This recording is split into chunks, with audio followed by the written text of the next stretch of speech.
Degeneration வந்து சில பேர் கூன் போட்டு நடக்கிற அளவுக்கு மோசமாக போகிற அளவுக்கு இருக்குது.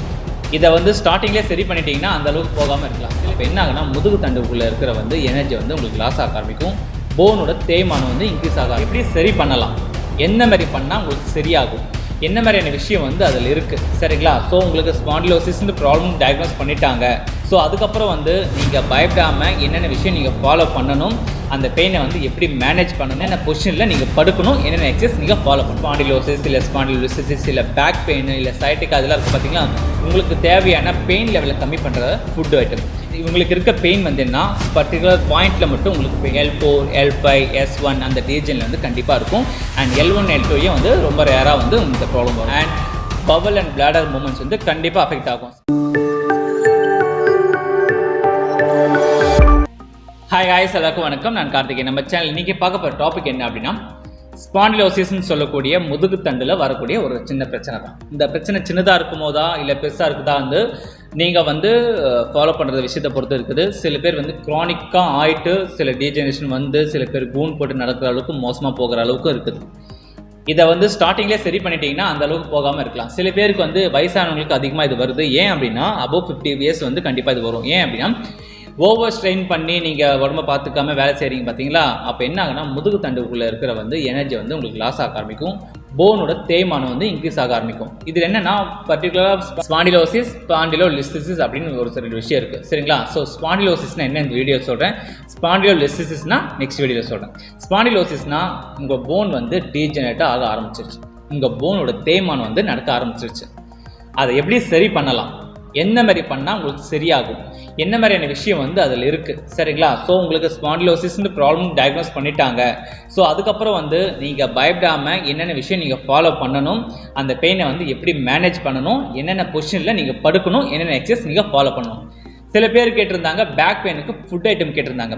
அந்த ஃபுட் ஐட்டம் வந்து ஒரு பெரிய சார்ட்டை ரெடி பண்ணி உங்களுக்கு தரேன். அது நெக்ஸ்ட் வீடியோவில் அதுக்கு அடுத்த வீடியோவில் வந்து உங்களுக்கு ஸ்பாண்டிலோசிஸ் இல்லை ஸ்பாண்டிலோசிஸ் இல்லை பேக் பெயின் இல்லை சைட்டிக் அதெல்லாம் இருக்குது பார்த்தீங்களா? உங்களுக்கு தேவையான பெயின் லெவலை கம்மி பண்ணுற ஃபுட் ஐட்டம். சில பேருக்கு வந்து சில ஃபுட்டு வந்து ஒத்துக்காமல் இருக்கலாம். அதெல்லாம் என்னென்னு பார்த்துட்டு உங்களுக்கு கொடுக்கறதுனால கொஞ்சம் டைம் எடுத்துக்கிறேன். ஸோ அதனால் வந்து உங்களுக்கு தேவையான ஃபுட் ஐட்டம் என்னென்ன சாப்பிடலாம் அப்படின்னு தெளிவாக உங்களுக்கு சொல்கிறேன். இப்போ வந்து ஸ்பாண்டிலோசிஸ்னால் என்னென்னு பார்த்தோம், டீஜெனரேட்டிவ் டிசீஸ் அப்படின்னு பார்த்தோம். இது வந்து என்னென்ன விஷயம் பண்ணி ஃபாலோ பண்ணி உங்களுக்கு பெயினை ரெடியூஸ் பண்ணலாம் அண்ட் எப்படி வந்து உங்களுக்கு மேனேஜ் பண்ணலாம் நான் சொல்லித்தரேன், சரிங்களா? அந்த மேனேஜ்மெண்ட் தான் ரொம்ப மெயின் உங்களுக்கு. ஸோ வாங்க வீடியோவில் போகலாம். உங்களுக்கு தேவையான எல்லா விஷயமும் இந்த வீடியோவில் இருக்கும். ஸ்பாண்டிலோசிஸில் வந்து சில சிம்டம்ஸ் வச்சு நம்ம கண்டுபிடிக்கலாம். இது என்னென்னா இவங்களுக்கு இருக்க பெயின் வந்து என்ன பர்டிகுலர் பாயிண்ட்டில் மட்டும் உங்களுக்கு பெயின் இருக்கும். L4, L5, S1 அந்த ரீஜனில் வந்து கண்டிப்பாக இருக்கும். அண்ட் L1, L2யும் வந்து ரொம்ப ரேராக வந்து இந்த ப்ராப்ளம் வரும். சில பேருக்கு வந்து லம்பா ரீஜனில் தான் அதிகமாக இருக்கும் அப்படின்லாம் கிடையாது. சர்விக்கல் இருக்கும், தொராசிக்கில் இந்த ப்ராப்ளம் இருக்குது. இதெல்லாம் தொராசிக்கில் வரும்போது அதிகமான பிரச்சனை காமிக்காது. பட் லம்பாரில் வரும்போது உங்களுக்கு கண்டிப்பாக பிரச்சனை காமிக்கும். ஏன்னா அந்த இடத்துல மட்டும் காமிக்காங்க. உங்களுக்கு கம்ப்ரெஷன் ஆகும்போது அங்கே இருக்க நர்வ் பாத்தியம் வந்து உங்களுக்கு டிஸ்டர்ப் ஆக ஆரம்பிக்குது. கால் ஃபுல்லாக கொடைய ஆரம்பிக்கும் அண்ட் டிங்லிங் சென்சேஷன் இருக்கும். உங்களுக்கு மசில் வீக்னஸ் ஆக சான்சஸ் இருக்குது. And bowel and bladder movements வந்து கண்டிப்பாக அஃபெக்ட் ஆகும். ஸ்பாண்டிலோசிஸ் பிரச்சனை இல்லை. ஏன் அப்படின்னா இது கம்ப்ரெஷன் ஆகும்போது அங்கே இருக்க நர்வ் பாத்தியம் வந்து டிஸ்டர்ப் ஆகும்போது நர்வுக்கு தேவையான, அதாவது பிளாடருக்கு தேவையான நர்வ் சப்ளைவும் அந்த பவல் மூமெண்ட்ஸு லெக் மூமெண்ட் மசில்ஸ்க்கு தேவையான பிளட் சப்ளை வந்து உங்களுக்கு ரெடியூஸ் ஆகும்போது அதோட ஃபங்க்ஷன்ஸ் வந்து உங்களுக்கு ஒழுங்காக பண்ணாது. அந்த ஃபங்க்ஷன்ஸ் ஒழுங்காக பண்ணாததுனால உங்களுக்கு அந்த பிரச்சனைலாம் வர காமிக்கும். சில பேருக்கு வந்து யூரின் போகிறதே வந்து உங்களுக்கு கஷ்டமாக இருக்கும். ஏன் அப்படின்னா இந்த பிளாடர் கண்ட்ரோல், இந்த கண்ட்ரோல் வந்து இந்த நர்வ் பாத்வே வந்து ஃபங்க்ஷன் பண்ணாததுனால உங்களுக்கு கண்டிப்பாக வரும். அதனால வந்து உங்களுக்கு இந்த பிரச்சனைலாம் வருது. ஸோ ஃபஸ்ட்டு சரி பண்ணணும்னா நீங்கள் வந்து யூரின்க்கோ இல்லை வந்து மோஷன் போகாமல் இருக்கிறதுக்கு ட்ரீட்மெண்ட் பண்ணாமல் ஃபஸ்ட்டு பேக் பெயின் இருக்குன்னா அதுக்கு ட்ரீட்மெண்ட் பண்ணி சரி பண்ணிவிடுங்க. சில பேர் வந்து ரொம்ப நேரம் குப்புறப்படுத்து ஃபோன் யூஸ் பண்ணுறது, புக் படிக்கிறது, சில பேர் வந்து பொசிஷன் சரியில்லாமல் படுக்கிறது, இதெல்லாம் வந்து என்ன ஆகும்னா பேக் பெயினில் இருக்க மசில்ஸ் வந்து உங்களுக்கு டைட்னஸ் ஆக ஆரம்பிக்கும் அண்ட் நாள் பட வீக் ஆக ஆரம்பிச்சிடும்.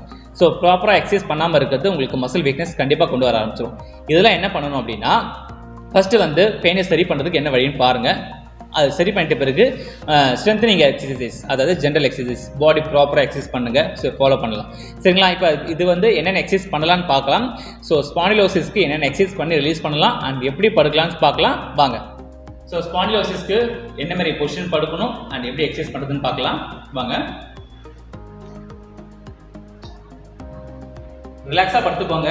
அண்ட் ரிலாக்ஸாக படுக்கும் போது உங்களுக்கு பெயின் வந்து ஸ்ட்ரைட்டாக படுக்கும்போது உங்களுக்கு பெயின் இந்த இடத்துல வரும். ஏன் அப்படின்னா இப்படி படுக்கும்போது உங்களுக்கு லம்பாரோட லார்டோசிஸ் வந்து ஆர்ச்சஸ் வந்து உங்களுக்கு இன்க்ரீஸ் ஆக ஆரம்பிக்கும். போன் பிரச்சனை இருந்தால் உங்களுக்கு கம்ப்ரெஷன் ஆக ஆரம்பிக்கும்.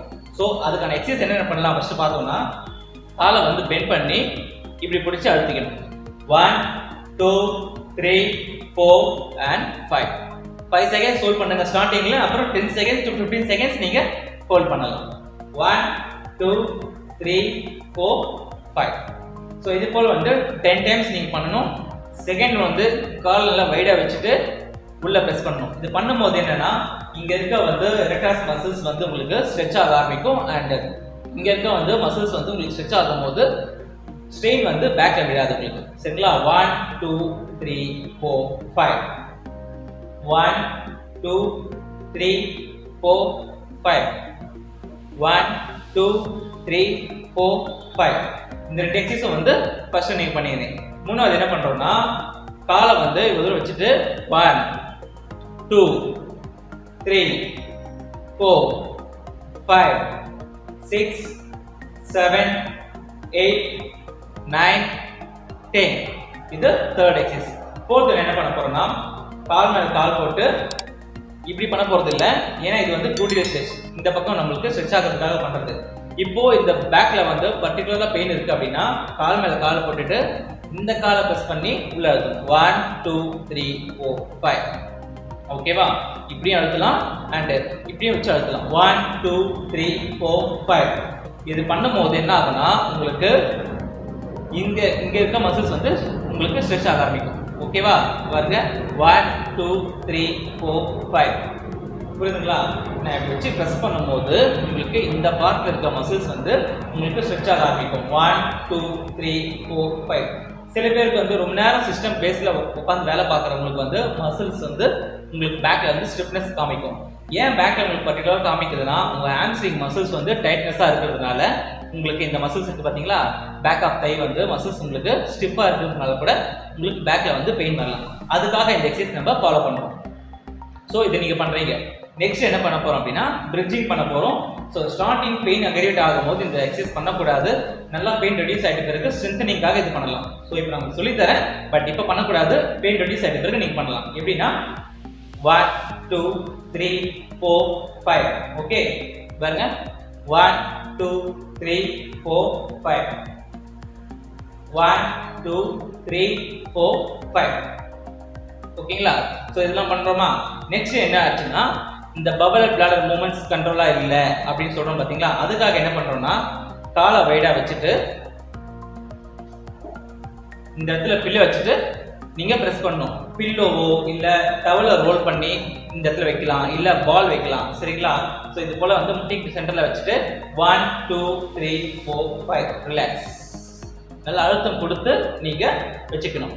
பாருங்க அழுத்துறேன். 1 2 3 4 5 ரிலாக்ஸ். Okay 1 2 3 4 5 relax. இது போல வந்து நீங்க பண்ண ஆரம்பிக்கலாம். நெக்ஸ்ட் வந்து என்ன பண்ண போறோம்னா காலை ஒரு காலை பெண்ட் பண்ணிட்டு ஒரு கால் ஸ்ட்ரைட்டா வச்சுட்டு 1 மேக்ஸிமம் எவ்வளவு பண்ண முடியுமோ அந்த மூமெண்ட்ஸ் நீங்க பண்ணணும். 2 3 4 5. ஓகே ஆப்போசிட் லைக் பண்ணலாம். 1 2 3 4 5. ஓகேவா? ஸோ இந்த எக்ஸசைஸ் வந்து எல்லாமே வந்து ரொம்ப மெயினான எக்ஸசைஸ். இப்போ என்ன பார்க்க போறோம் அப்படின்னா எப்படி படுக்கிறது.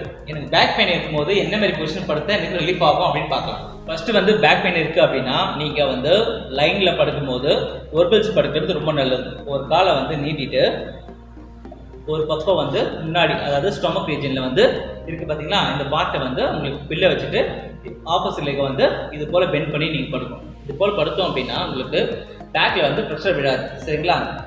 ஓகேவா? இப்படி இந்த பொசிஷன் நீங்க படுக்கணும். அதாவது நீங்க இப்போ உடனே சாப்பிட்டுட்டு வந்து ஒரு 1/2 hour கழிச்சு படுக்கிறீங்கன்னா லெஃப்ட் ஹேண்ட் சைடு திரும்பி படுக்கணும். லெஃப்ட் லெக் வந்து நல்லா கால் நீட்டி இருக்கணும். ரைட் லெக் வந்து உங்களுக்கு தூக்கி இருக்கணும். இப்படி இருந்ததுன்னா உங்களுக்கு தேவையான ஃப்ளூயிட் வந்து அங்கங்கே நிற்காது, உங்களுக்கு சர்க்குலேஷன் ஆகும் அண்ட் ஜீரணமும் அதிகமாகும். சரிங்களா? ஸோ இந்த மாதிரி பொசிஷனில் படுத்தீங்கன்னா ரொம்ப நல்லது. செகண்ட் ஒன்று எப்படி படுக்கணும் அப்படின்னா, குப்புற படுத்துட்டு ரிலாக்ஸாக படுங்க. எப்படின்னா குப்புற ரொம்ப நேரம் படுக்கக்கூடாது. இப்படி படுத்து ஒரு காலை பெண்ட் பண்ணி படுக்கணும். ஓகேங்களா? அதேமாரி இந்த கொஸ்டினில் படுக்கும்போது உங்களுக்கு கம்ஃபர்டபுளாக இல்லை அப்படின்னா மட்டும்தான் நீங்கள் சைட் லைனில் படுக்கலாம். ஸோ நேராக படுக்கலாமா அப்படின்னு கேட்டிங்கன்னா கண்டிப்பாக நேராக படுக்கலாம். அதுக்கு எப்படி பிள்ளை வைக்கணும் அப்படின்னா, நேராக படுத்துட்டு இந்த இடத்துல வந்து கால் கீழே வந்து பிள்ளை வைக்கணும். ஸோ ஹீலுக்கு மேலே வைக்கக்கூடாது. இந்த முட்டி இருக்கு பார்த்தீங்களா, முட்டிக்கு கீழே கீழே வச்சு ரிலாக்ஸாக படுக்கும்போது இந்த பார்ட்டுக்கு தேவையான ஆர்ச்சஸ் வந்து உங்களுக்கு கம்மியாகும். அந்த கம்மியாகும் போது உங்களுக்கு கம்ப்ரெஷன் ஆகாது, உங்களுக்கு பெயின் வந்து உங்களுக்கு லைஃபாக இருக்கும். இதுவே படுத்துட்டு காலை ரிலாக்ஸ் பண்ணுங்க. பிரித்து வைக்கிறத விட நல்லா சேர்த்து வைக்கிறது இன்னும் நல்லது. சரிங்களா? இப்படி ஃபாலோ பண்ணுங்க. இப்படி ஃபாலோ பண்ணீங்கன்னா இங்கே இருக்கிற ப்ரெஷர் வந்து ரிலீஸ் ஆகும், ஸ்ட்ரெயின் ஆகாது, உங்களுக்கு ஸ்ட்ரெஸ்ஸும் வந்து உங்களுக்கு அந்த இடத்துல இருந்து இருக்காது. இப்படி இருக்கும்போது நீங்கள் மெயின்டைன் பண்ணிங்கனாலே உங்களுக்கு பெயின் வந்து மேக்ஸிமம் 2 days வந்து உங்களுக்கு சரியாயிடும். இந்த பெயினுக்கு வந்து இதுமாரி ஃபாலோ பண்ணீங்க அப்படின்னா கண்டிப்பாக ரிலீஃப் இருக்கும். அண்ட் பேக் ஸ்ட்ரெயின் வந்து உங்களுக்கு நல்லா ரெடியூஸ் ஆகும். நீங்கள் இதெல்லாம் பண்ணிங்கும் போது இந்த ட்ரீட்மெண்ட் பண்ணுறீங்க, இல்லை வந்து இதுக்கான ஸ்ட்ரெயின் பண்ணுறீங்க, அதுக்கான ட்ரீட்மெண்ட் எடுத்துகிட்டு இருக்கீங்க, ப்ராசஸில் இருக்கீங்க அப்படின்னா பைக் ட்ராவல், லாங் ட்ராவல் நீங்கள் போகக்கூடாது. பஸ் சீட்டில் வந்து ரொம்ப நேரம் லாங் ட்ராவல், அதாவது ரொம்ப லாங்காக போகிறீங்க அப்படின்னா பஸ்ஸில் பேக் சீட்டில் வந்து உட்காந்து போகக்கூடாது. சில பேர் வந்து அன்ஈவன் சர்ஃபேஸில் வந்து சைக்கிள் ஓட்டுறதோ, பைக் ஓட்டுறதோ, வண்டி ஓட்டுறதோ வந்து கொஞ்சம் அவாய்ட் பண்ணிக்கிறது நல்லது. சில பேர் வந்து ரொம்ப தூரமாக எனக்கு போகிறேன், ட்ராவல் பண்ணி தான் ஆகணும் அப்படின்னா ஹிப் வந்து பெல்ட் போடணும். அதாவது எல்எஸ் பெல்ட்னு சொல்லக்கூடிய ஒரு பெல்ட் வந்து நீங்கள் ஃபாலோ பண்ணி போட்டுட்டு நீங்கள் ட்ராவல் பண்ணலாம். அண்ட் இதுக்கு தேவையான ஃபஸ்ட்டு ரிலாக்ஸேஷன் என்ன அப்படின்னா, அந்த பார்ட்டுக்கு வந்து ஹீட் தெரப்பியும் அண்ட் கோல்டு தெரப்பியும் கண்டிப்பாக கொடுக்கும். எப்படின்னா ஹீட்டும் கோல்டும் கமெண்ட் பண்ணி கொடுக்கும். ஒரு வாட்டி வந்து ஹீட் தெரப்பி கொடுக்குறீங்கன்னா ஆஃப்டர் 5 minutes அப்புறம் வந்து நீங்கள் கோல்டு தெரப்பி கண்டிப்பாக கொடுக்கணும். அந்த கான்ட்ராஸ்ட் பாத்னு சொல்லுவோம். இதை நீங்கள் கொடுக்கும்போது அந்த பார்ட்டில் இருக்க சர்க்குலேஷன் அண்ட் நர்வ் சப்ளை வந்து உங்களுக்கு நல்லாவே இன்க்ரீஸ் ஆகும். அந்த லோக்கலாக வந்து உங்களுக்கு பெயின் லெவல் ரெடியூஸ் ஆக ஆரம்பிச்சிடும். இது ரெடியூஸ் ஆகிட்டாலே உங்களுக்கு மற்ற எக்ஸசைஸோ இல்லை வந்து எதாவது ஒர்க் பண்ணுறீங்கனாலோ உங்களுக்கு மேனேஜ் பண்ண முடியும். ஸோ நான் சொல்கிறது உங்களுக்கு புரிஞ்சிருக்குன்னு நினைக்கிறேன். இதில் ஏதாவது டவுட் இருக்குன்னா எனக்கு கமெண்ட் பண்ணுங்கள், அதுக்கான ஆன்சர் நான் உங்களுக்கு தரேன். ஸோ ஹாப்பியாக இருங்க, ஹெல்த்தியாக இருங்க. இது யாருக்கும் யூஸ்ஃபுல்லாக இருக்குங்களோ ஷேர் பண்ணுங்கள். பாய்.